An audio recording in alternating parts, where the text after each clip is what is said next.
I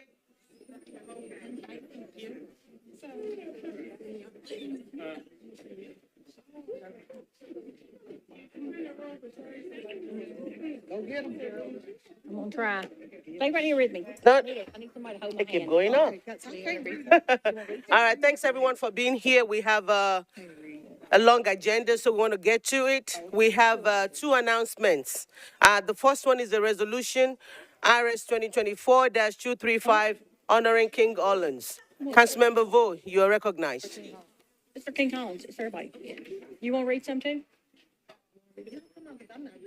Okay. All right, you can. Okay. A resolution honoring the life of civil rights leader King Collins. Whereas Mr. King Madison Hollins was born on November 29th, 1941, to parents Edward Harvey Hollins and Irene Madison Hollins. And whereas a Nashville native, he became one of the first 14 black students to integrate Father Ryan High School in the fall of 1954. On May 17th, 1954, the U.S. Supreme Court ruled racial segregation in schools unconstitutional in the landmark case Brown versus Board of Education. And whereas Mr. Hollins became a leader and participant in the Nashville student movement in 1959, challenging racial segregation in Nashville, and whereas he studied physics at Fisk University, where he met Jim Lawson, Diane Nash, John Lewis, and Bernard Lafayette, who fought racial segregation through protest, and whereas Mr. Hollins had been trained in nonviolent protests at the famous Highlander Folk School in Monteagle, Tennessee, where Rosa Parks and the Reverend Martin Luther King Jr. were also trained by longtime union organizer Miles Horton. And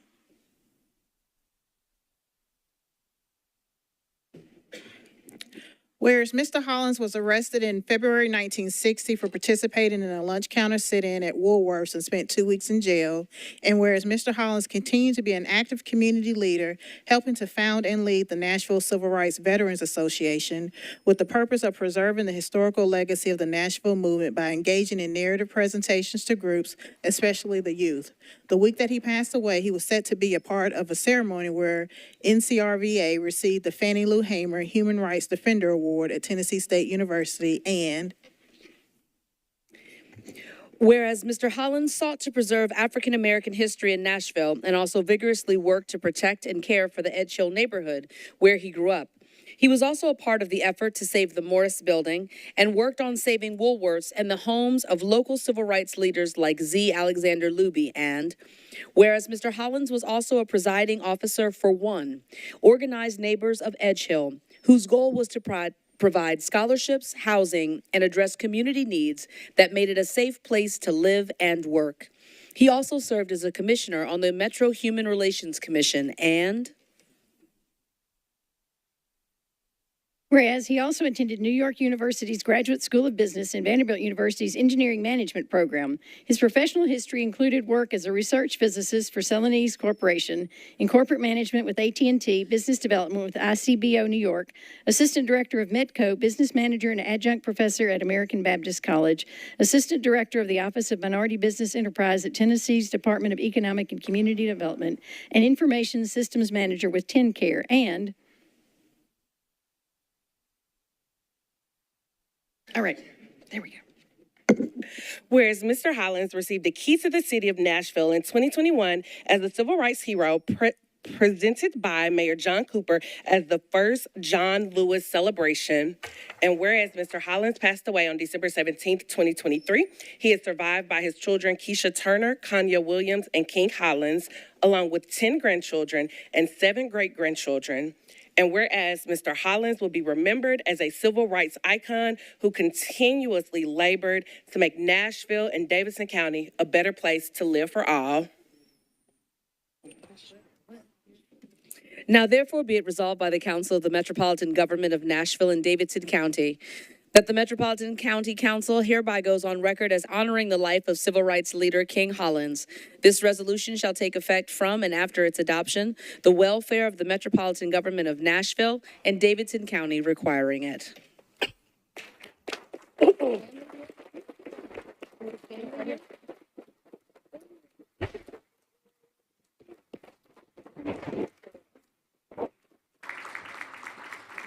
We have members of the family with us. I don't know if they want to say anything. Konya, does anybody want to say a word? On behalf of the family, we'd like to thank all of you for having us here tonight. We appreciate you honoring the legacy of our father, King Hollins. We really loved him. He'll be loved, missed, and we greatly appreciate your time tonight. Thank you all so much.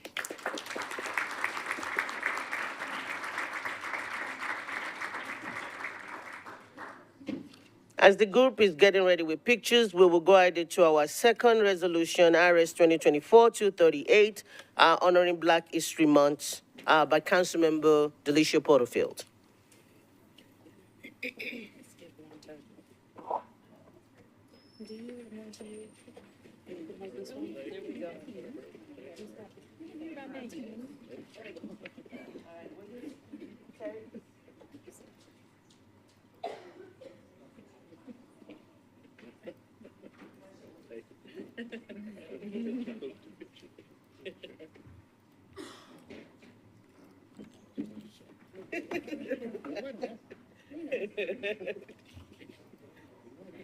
You gonna pick on me?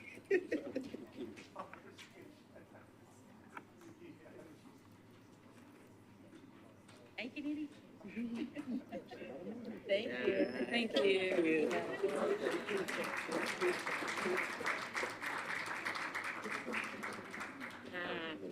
Thank you, love. Oh, Thank you so much. thank you. Thank you. Thank you for sharing him with us. Thank you. Thank you. You're welcome.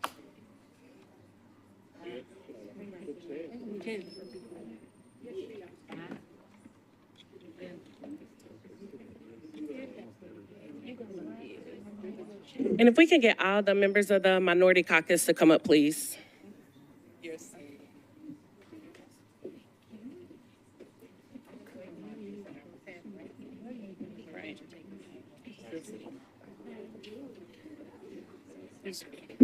Yep. Say what now? After you, Chair.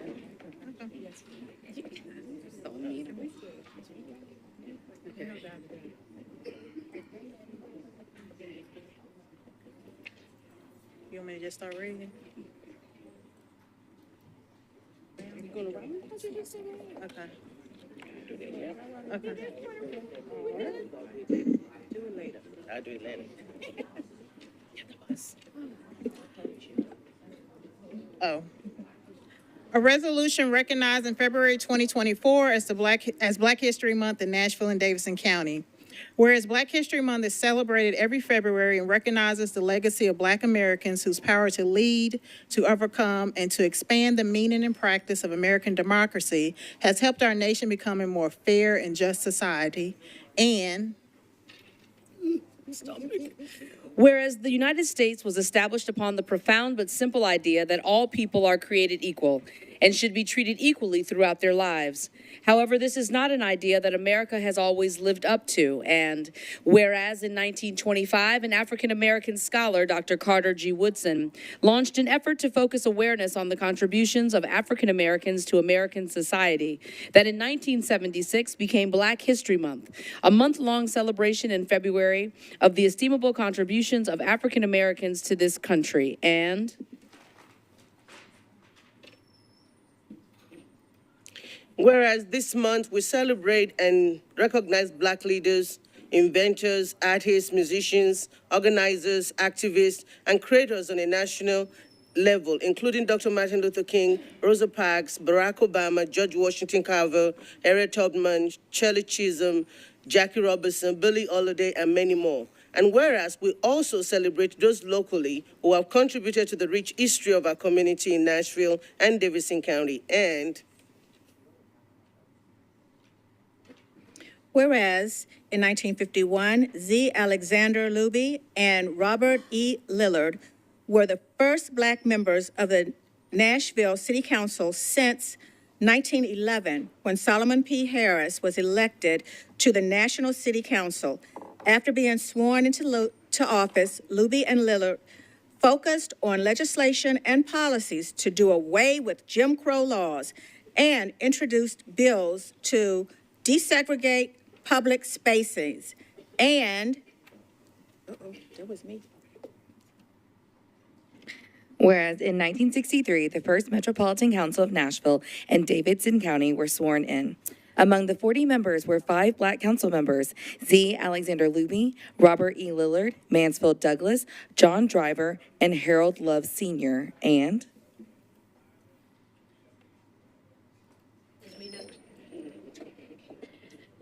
whereas over the years, 63 Black members have served on the Metropolitan Council, including future State Senator Thelma Harper and Brenda Gilmore, civil rights leader Quayne L. Lillard, future Judge Sam Coleman, Ludi Wallace, Vernon Winfrey, and many others esteemed public servants. And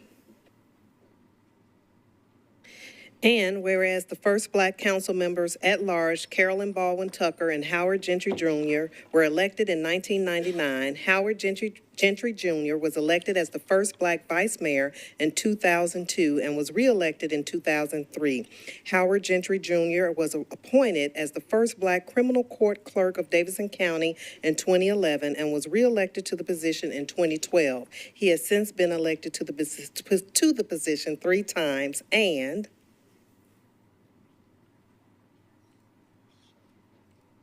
whereas Brenda Wynn became the first Black Davidson County clerk in 2014 and has been reelected twice to that role. Vivian Wilhoit was elected as the first Black assessor of property in 2016 and was reelected in 2020. And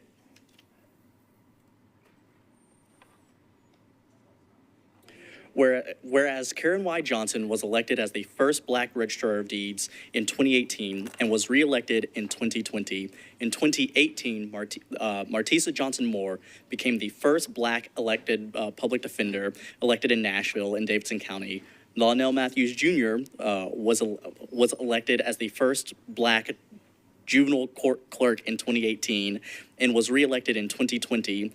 And whereas Erica Gilmore was elected as the first Black Davidson County trustee in 2020 and was reelected in 2022, Joseph P. Day became the first Black circuit court clerk after his election in 2022. And whereas it is fitting and proper for the Metropolitan Council to recognize the enormous contributions and commitment to public service of the Black community in Nashville and Davidson County on the occasion of Black History Month.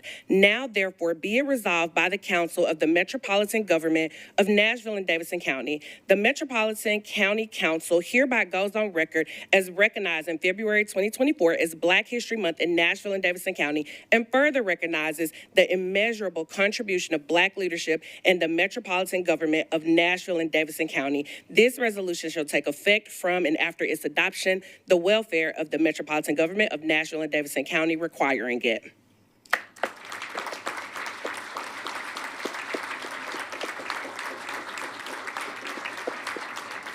And we have some,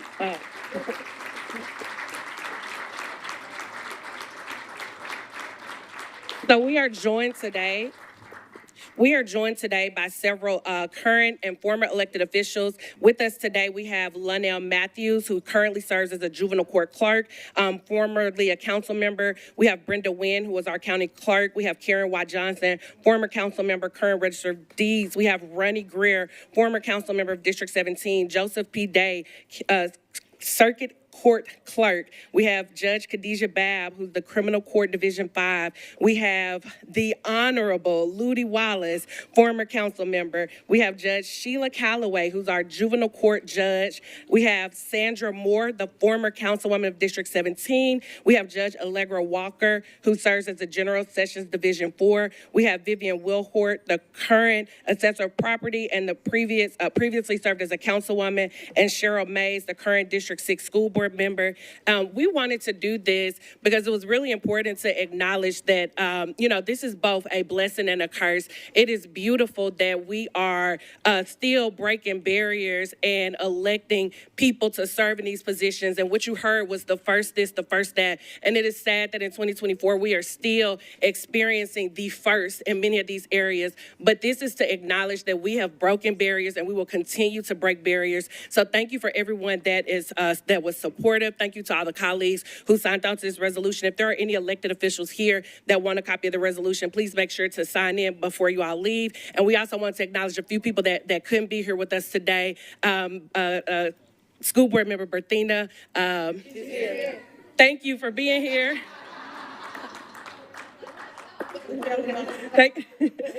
Thank you so very much for being here. And again, thank you all to all of our colleagues. And we're going to take a picture to honor Black History Month. And one last thing, this is the first part of a 4-part series. So while this year we acknowledge primarily countywide elected officials and constitutional officers, and former and current council members, we will have over the next 3 years a presentation to honor our school board members, a presentation to honor our judges and magistrates, as well as a presentation to honor our state elected officials. So thank you all so much.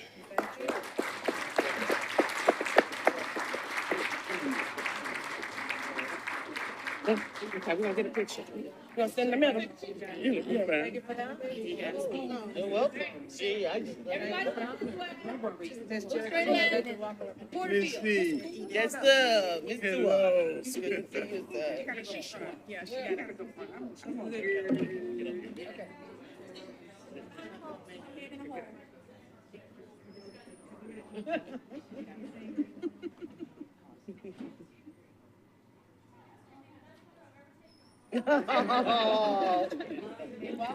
And if we can also acknowledge that Trustee Gilmore is here, as well as former council member Brenda Haywood. And did we miss anyone else? Judge Calloway. And school board member Frida Peters could not make it, unfortunately, because her mom is in the hospital, but she is with us in spirit. So again, thank you all so much.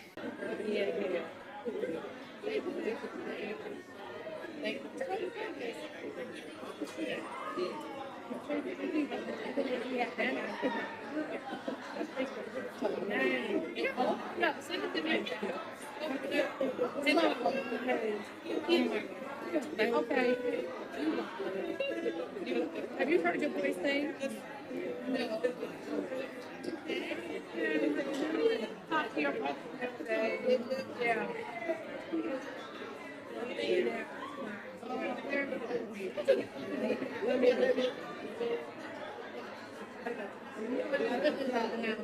Yes, ma'am. You good? I have a question.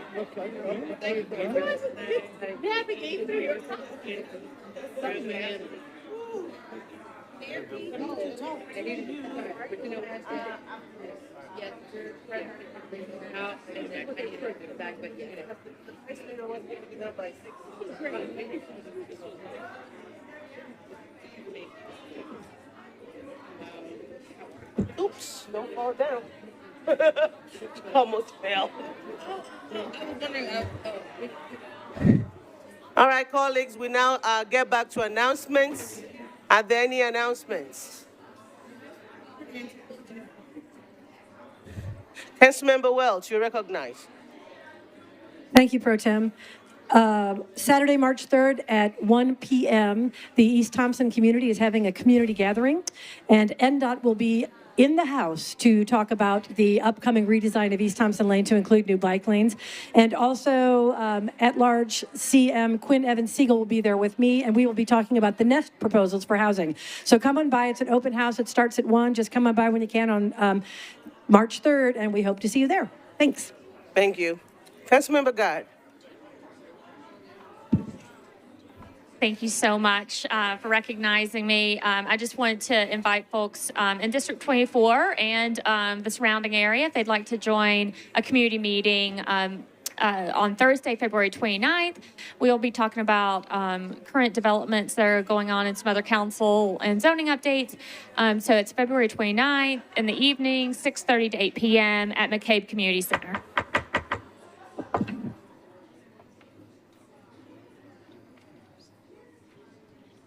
Councilmember Coopin. Thank you, Pro Tem. Couple updates. February 21st, that is tomorrow at 11 a.m., the Midtown Music Row Neighborhood Association meeting will be at the Kimpton Ayrton Hotel. RSVP by emailing Lisa Susan Holler at yahoo.com. February the 29th is our big community East Bank meeting, 6 to 8 p.m., might go a little later, at the 15th Avenue Baptist Church. So that's where we're going to hear from Fallon and from the mayor's office and from planning to hear what the master development agreement looks like, and ask questions and engage before it comes to council for first reading. And then March the 2nd is the Historic Buena Vista Neighborhood Association meeting at 10 a.m. to 11:15 a.m. at the Buena Vista Elementary Learning Center at 1531 9th Avenue North. Thanks so much.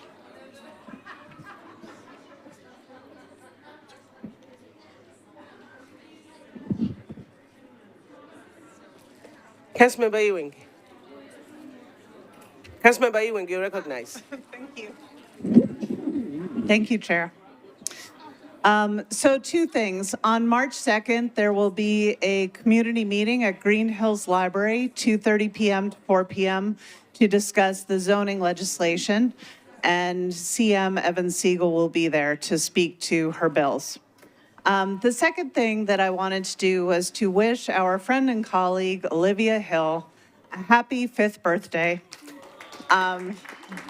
It's an amazing milestone, and I wanted to publicly say that she is amazing, and we admire you and think the world of you, and we feel lucky to be working with you, Olivia. And I wanted to quote some words that you shared on your Facebook page because I think they're kind of beautiful. I taught my kids very early on that they should always listen to their own dreams and follow their own pathway. Never give up hope and never allow anyone to tell you that you can't be what you want to be. I hope someday they will realize I practiced what I preached. Happy birthday.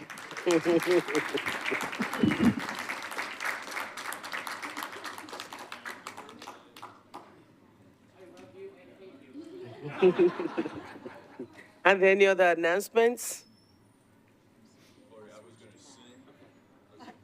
Oh, Councilmember Druffel was going to sing. All right, thanks, guys. This concludes the announcement period.